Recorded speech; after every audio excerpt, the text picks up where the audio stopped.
नमस्कार। दीप प्रज्वलित कर 7 दिवसीय श्रीमद् भागवत आध्यात्मिक रहस्य कथा वाचन का किया गया शुभारंभ। प्रखंड क्षेत्र रुपौली के कोयली सिमरा पश्चिम पंचायत स्थित श्री श्री 108 माँ बम काली शक्तिपीठ परिसर में 7 दिवसीय श्रीमद् भागवत कथा का आध्यात्मिक रहस्य कथा वाचन का आयोजन रखा गया। कथा वाचन की शुरुआत भारतीय नववर्ष विक्रम शक संवत 2080 रोज बुधवार को मंचासीन माउंट आबू राजस्थान से पधारी कथावाचिका राजयोगिनी ब्रह्म कुमारी प्रभा दीदी के सानिध्य में स्थानीय बम काली पूजा समिति के सदस्यों में से परीक्षण मंडल, राजेंद्र मंडल, महेंद्र जायसवाल, सुरेश मंडल, उमेश मंडल, अरविंद शर्मा, जनार्दन मंडल, धर्मेंद्र मंडल, सुभाष मंडल आदि के हाथों संयुक्त रूप से दीप प्रज्वलित कर किया गया।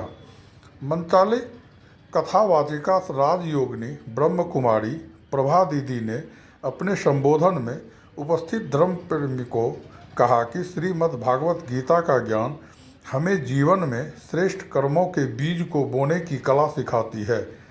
जीवन रूपी इस कर्म क्षेत्र में अगर हमसे श्रेष्ठ कर्म पुण्य कर्म हो, सभी के दिल की दुआएं प्राप्त हो, हमारा जीवन सुखमय होता है।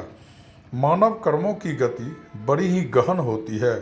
कर्म को ही मानव जीवन का जड़ कहा गया है।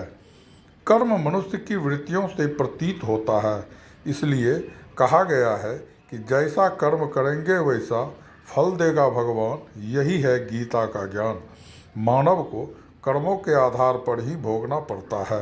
जैसे सुबह जल्दी उठकर थोड़ी देर के लिए परमात्मा के ध्यान में शांत रहना और सूर्योदय से पहले स्नान करना। जीवन के 3 मूल मंत्र बताते हुए कहा कि मस्तिष्क ठंडा, मुखारविंद से मीठा बोल, दिल को प्यार से सजाना है, तभी हमारा जीवन सुखमय बन सकता है। उन्होंने कहा कि जिंदगी फूलों की सेज नहीं, कांटों की पगडंडी है। हौसला उसकी पहचान है। रास्ते पर तो सभी चलते हैं, जो सही रास्ते बनाए वही इंसान है। कथा का आनंद तभी है जब वक्ता और श्रोता दोनों सुर, लय, ताल मिलाकर कथा का रसपान करे।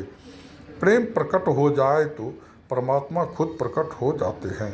प्रेम के बिना जीवन का कोई अर्थ नहीं है। त्याग और तपस्या की बातों को निरंतर श्रवण करते रहने से सुनने वाले के अंदर भी ऐसी ही महान गुणों का समावेश हो जाता है। कथा तन मन को पवित्र कर उज्जवल करने के साथ साथ जीवन शैली और आत्मा को नया रूप देती है। जहाँ कार्यक्रम का सफल संचालन मंचासीन राजयोगी ब्रह्म कुमार अमन भाई ने किया, वहीं कथा श्रवण के लिए काफ़ी संख्या में स्थानीय महिला, पुरुष, धर्मपरायण श्रद्धालुओं की भीड़ देखी गई।